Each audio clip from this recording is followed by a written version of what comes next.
Welcome to Dover Castle and Grounds walkthrough.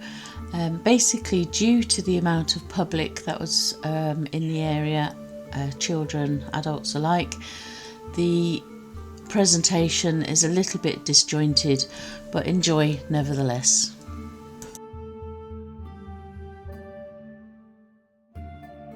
Dover Castle.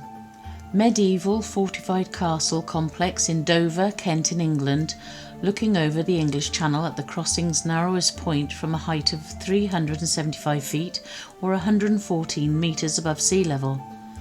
It has defended England since the beginning of the Common Era and is one of the largest castles in the country.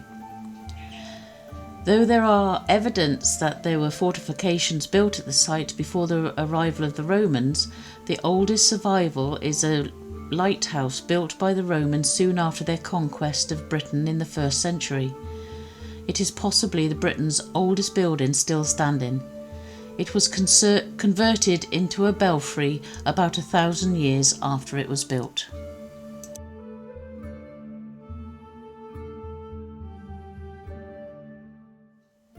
The Saxons fortified the site with the earthwork ramparts, ditches and wooden palisades. They also used Roman bricks in about 1000 CE to build the Church of St Mary in Castro next to the Roman lighthouse. The church was expanded and repaired in the 14th century but fell into disrepair in the ensuing centuries before being heavily restored in the 1850s. William the Conqueror took over the keep in about 1066 and improved the defences, but the main stone fortification and the present castle date from Henry II's time, with most of the building taking place during the 1180s. In 1226 the castle was held for King John against the rebel barons and the army of French invaders.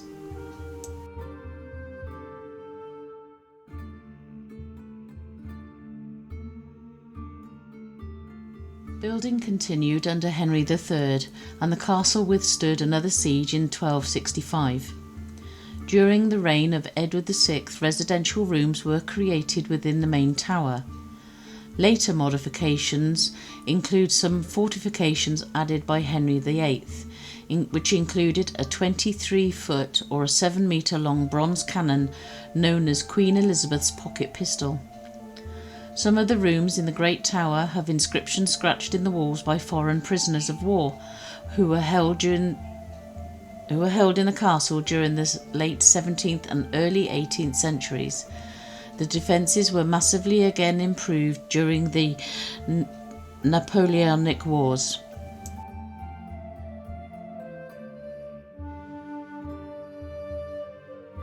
Concealed inside the White Cliffs is an intriguing labyrinth of tunnels, first built during the Napoleonic Wars and was intended for cannons to repel Napoleon's threatened invasion.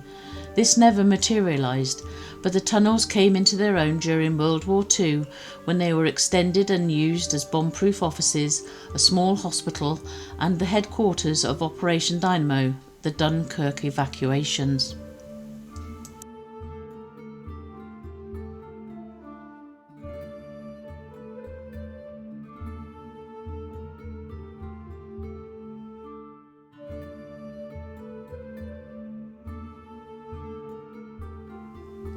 Dover Castle's location, commanding the shortest sea crossing between England and the continent, has given it immense strategic importance.